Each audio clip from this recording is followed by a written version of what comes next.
So my name is Ryanne. And I'm Megan. And we're dietetic interns at St. Louis University. And so we first want to just appreciate and give a big shout out to the Department of Public Health for hosting and also funding this cooking demo before we get started. So we're here with Katie Gallagher. She's a registered dietitian that works at the Department of Health in the Health Promotion, Education and Marketing Department. And the Department of Health collaborates with the Let's Move St. Louis program, which is a comprehensive initiative to help to solve the challenges of obesity and disease related to poor diet and fitness. So Katie also is in charge of the Let's Move social media and website, and then she also works at 4 different BJC hospitals as a clinical dietitian to provide medical nutrition therapy for patients. So then before we get any further, does anyone know, has anyone ever heard of a registered dietitian before? Yeah? Okay.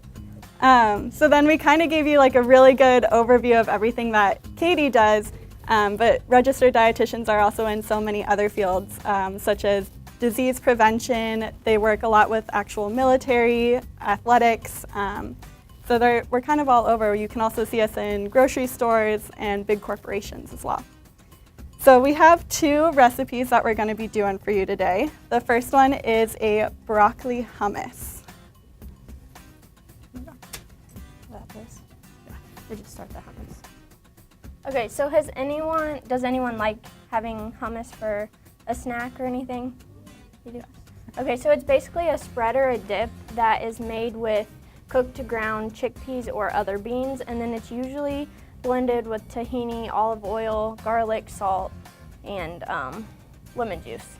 So yeah, today we're gonna be making hummus with some broccoli in it.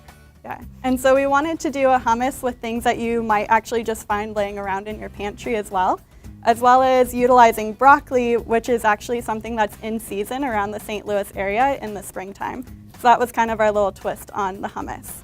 So to start, we've already kind of pre-chopped and pre-steamed the broccoli, but if you did it at home, you can use fresh or frozen broccoli as well as, and then you can either steam it on the stove or in the microwave. So there's a whole bunch of different ways that you can utilize the broccoli. And then to get started, would anyone actually like to come up and help us prepare the hummus? I promise it's not that intimidating. You get to just use a blender. Perfect. Perfect. So this recipe is actually super simple. But first I'll have you grab some hand sanitizer and a pair of gloves. Perfect. Let's talk a little bit about broccoli itself. So broccoli, like Ryanne said, is currently in season.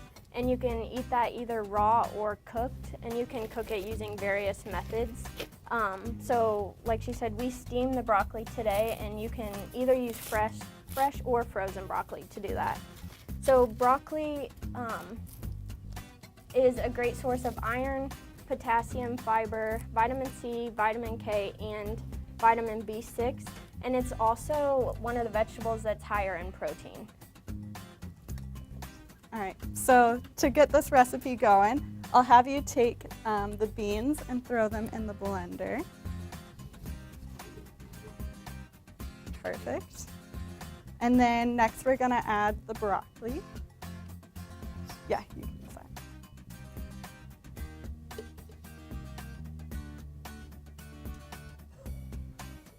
So this is about 3 cups of broccoli, and then it's just 1 can of, we used white beans for this one. Perfect. And then our next ingredient, if you want to use the spatula again, is Greek yogurt, just plain Greek yogurt. Instead of using the tahini can be a little difficult to find sometimes at grocery stores, but Greek yogurt is super common, affordable, and a great substitute for tahini. Tahini, yeah, it's a paste basically made out of sesame seeds. Perfect. And then you can just throw that back in that bowl. Okay, and then we'll add the 2 cloves of garlic.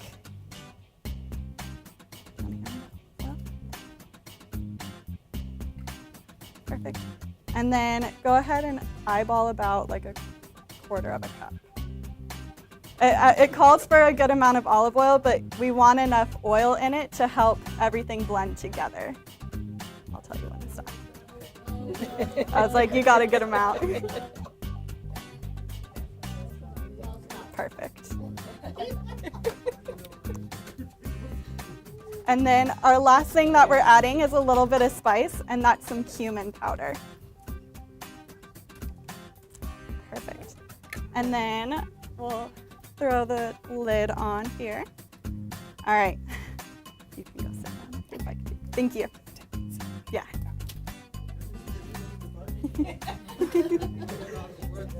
All right.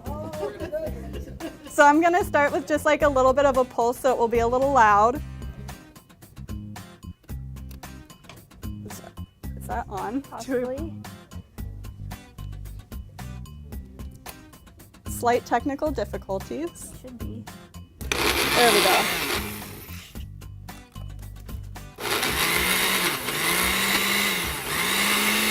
All right. So this isn't blending up well, so that means that we don't have enough liquid in it. So we can add a little bit more olive oil as well as some water will help kind of blend it up as well. You want to be fairly generous with the olive oil when you're making hummus.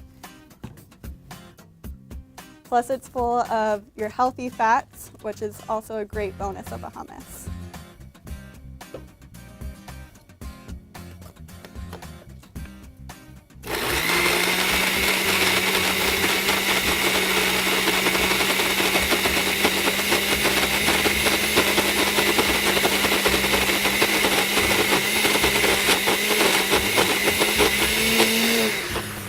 It's slowly getting there. You can see it starting to form.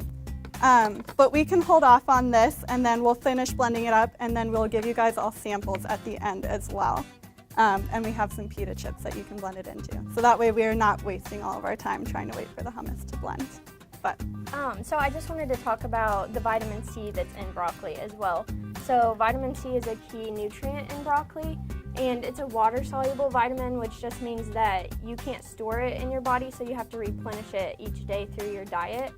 So if you take a look at one of the handouts that we gave you, you will find some of the functions of vitamin C in the body and then some food sources. So vitamin C is really important to help maintain a healthy immune system.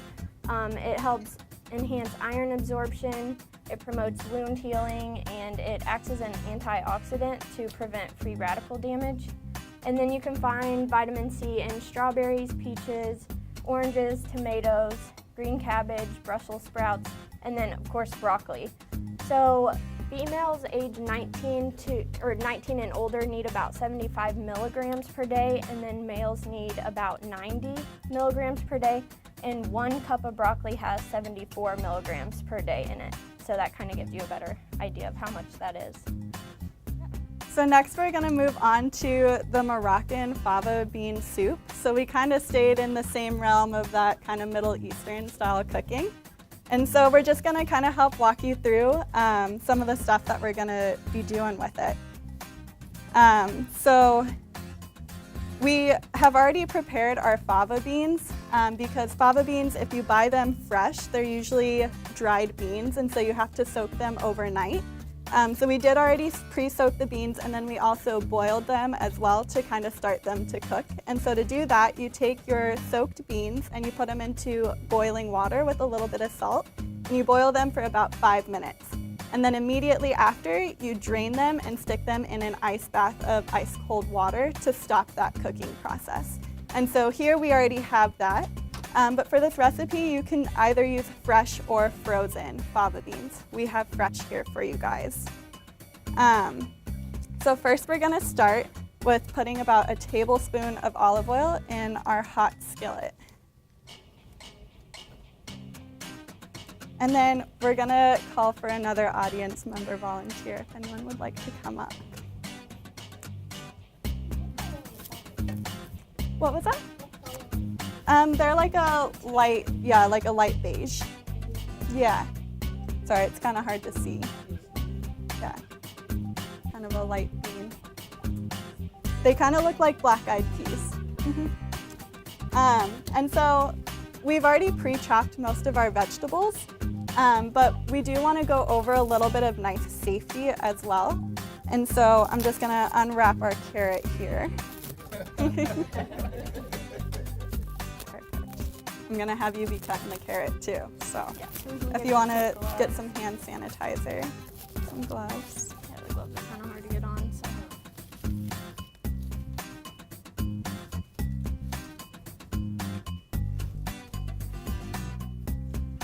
Or do you want to, we can give them some of these ones. Oh, it is better. Yeah, they might be a little bit. Here, if you want to try these ones, they might stretch a bit better.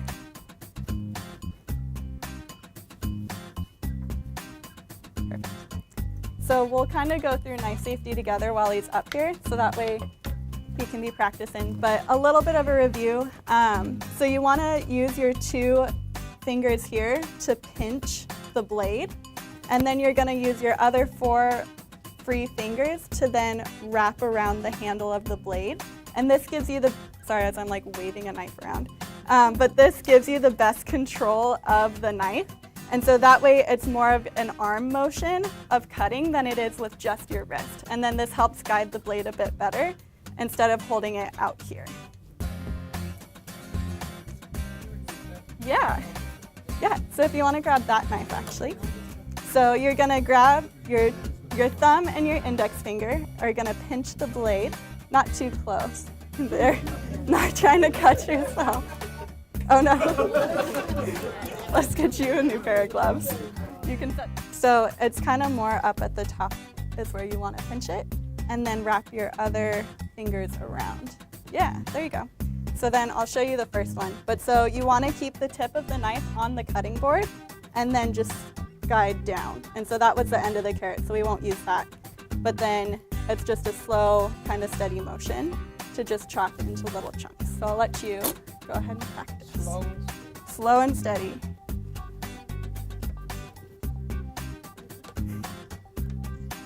And so this is used for all sorts of vegetable cutting. And then make sure when you're holding the carrot here, you're using a bit of a claw grasp. And so, can I show you real fast? Yeah. So what you want to do is, so this will keep you from cutting off your finger. So you kind of make a bit of a claw with your hand. And so then you're going to be more up against the knuckle instead of having your fingertips right out there where you can just slice it right off. And so that applies for all things that you'll use a knife for in the kitchen. So really making sure that you use that claw grip to help kind of guide, and then that knife safety of holding the blade with a good, strong, firm hold. Yeah, so then to the pot, we have it on medium heat, and you're gonna add the carrots, celery, leeks, and onion. Has anyone ever heard of or seen a leek before? Yeah? Okay. Does anyone know what a leek is? Yeah, it's really, thank you so much. It's very similar to an onion. You can just throw your gloves.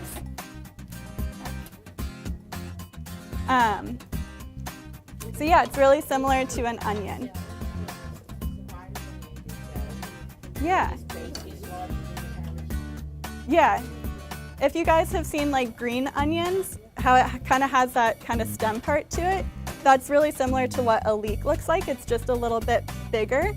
And with a leek, the part that you're actually using is that root white part up until about half of the stem. You actually don't use that kind of top leafy green part in it. So we just already have all of that stuff chopped up.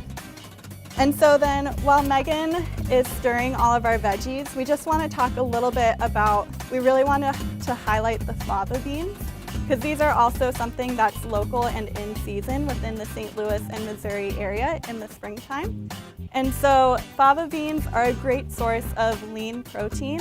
They're inexpensive, and then they're also a great option if you're not feeling a steak for some reason. But so they're a great source of protein, as well as they're really high in iron. And iron is a really important mineral for us to consume because it actually does a whole bunch within our body. Primarily, it helps grab onto oxygen on our red blood cells and helps move oxygen all throughout the body.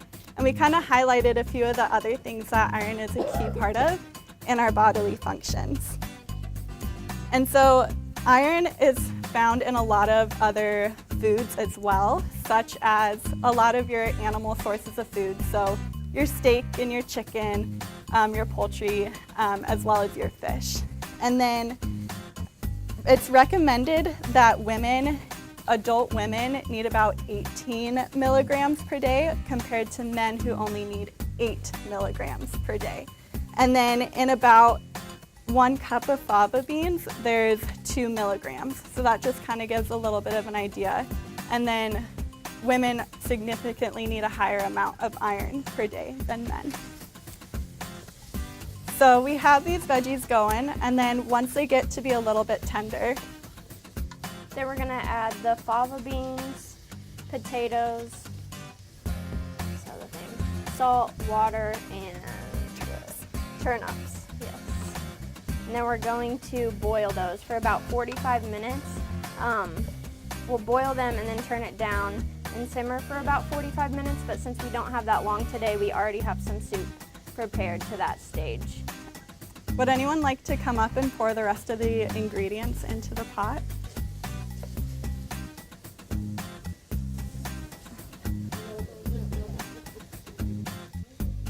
And we can have them blend it too. Yeah. Oh, perfect.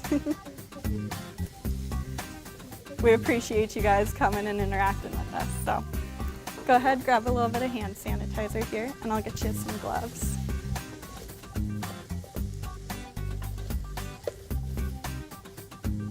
And then if you kind of shake, it dries it a little bit.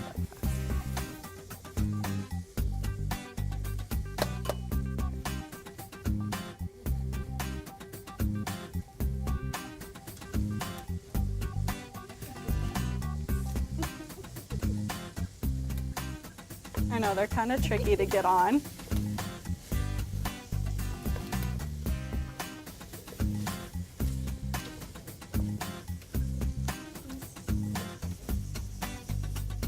Okay, perfect. Okay, so we need the fava beans, potatoes, and those turnips. Oh no. Yeah, those gloves. Here, I can take those for you. I'll just use this hand. How's that? Okay, So these are the potatoes.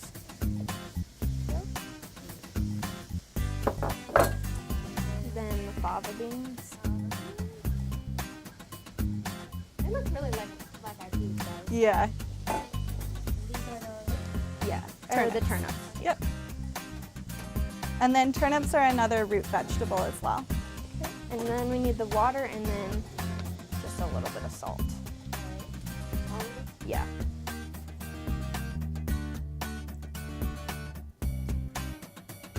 And then if you would like to, you can also use vegetable like- stock instead of Yeah, water. just sprinkle If some. it will just add a little bit extra flavor as well. Yeah. That's Great, thank you. Yeah. Yep, that is perfect. Thank you so much. So then at this stage, you would cover it and let it simmer for about 45 minutes. However, we're not gonna make you guys sit and wait 45 minutes. So we do already have some soup prepared up until this point. Do you wanna hand me the hot pad, please? Just set it like down in front. Perfect. And so we already have some soup that's been mixed to this point, and I can Megan can show you kind of what it looks like after it's been simmering for about 45 minutes. I don't know if you guys can see that. So all of the vegetables in it have really kind of broken down and become really soft and tender. So we're gonna call on one more volunteer to come up and help us with this. You're putting soup in a blender. That's as intense as it's getting. Why are we blending? So blending it just kind of helps soften it up even more and just kind of provides a little bit of a smoother texture. However, if you don't want to blend it all the way, you can even just use like a potato masher, and you'll get like a much chunkier soup if you did it that way. But would anyone like to come up? Sorry. So I just need you to ladle this into the blender. Yeah. Yep. And so we prepared about half a batch beforehand, and so this is what half a batch of this soup looks like. So it does prepare a very good amount of soup. Really good, folks. Yeah.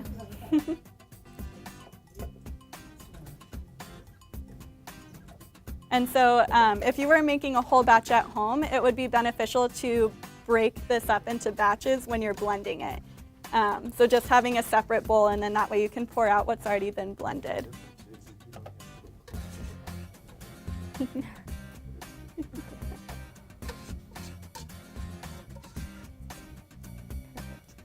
So then to this, we're gonna add a few more spices as well.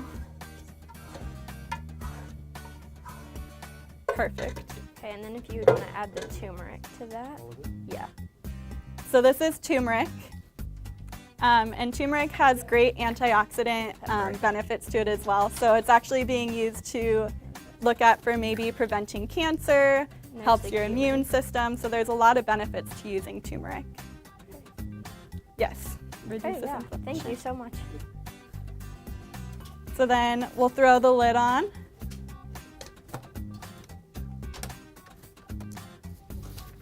I guess it's good.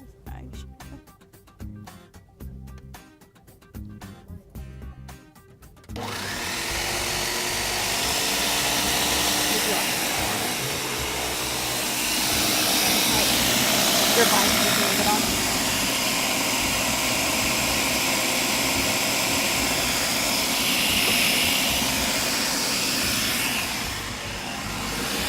You might want to take the lid off and mix it. Take the lid off. Yeah. So then if it's sticking, what you can do is I just added some extra water to the top, and then using your spoon, you can kind of push that water down further into the blender.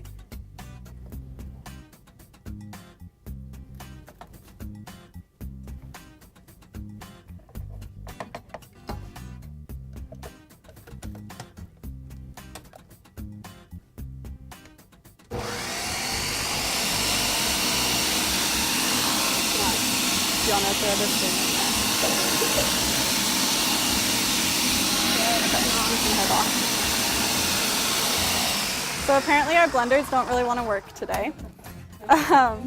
But so we'll again get that all set up for you guys so you guys can sample both of these recipes at the end.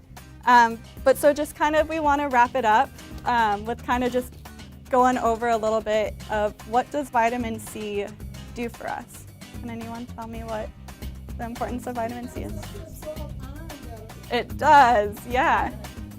And so a great example of that is if you have oatmeal in the morning, it's really high in iron, and then if you have a glass of orange juice in it, which is very high in vitamin C, that's actually going to help your body absorb that iron better. Yeah. And then, does anyone know any food sources that contain iron? Yes. Perfect. Meats, yep. Yep, liver. If you're brave for liver, that's an excellent source. And then also with springtime coming up, we're hoping to promote you guys to get outside and go try out local farmers markets. There's a huge one in Soulard and in Tower Grove are some of the really big ones. And so that way you can go out and support local farmers, and you can get all of these great fresh ingredients while supporting your local community. So we just again really want to thank the health department for hosting us and Katie being here and helping us so much with everything. Again, I'm Ryanne. And I'm Megan. So thank you guys, and we'll get those samples ready for you guys.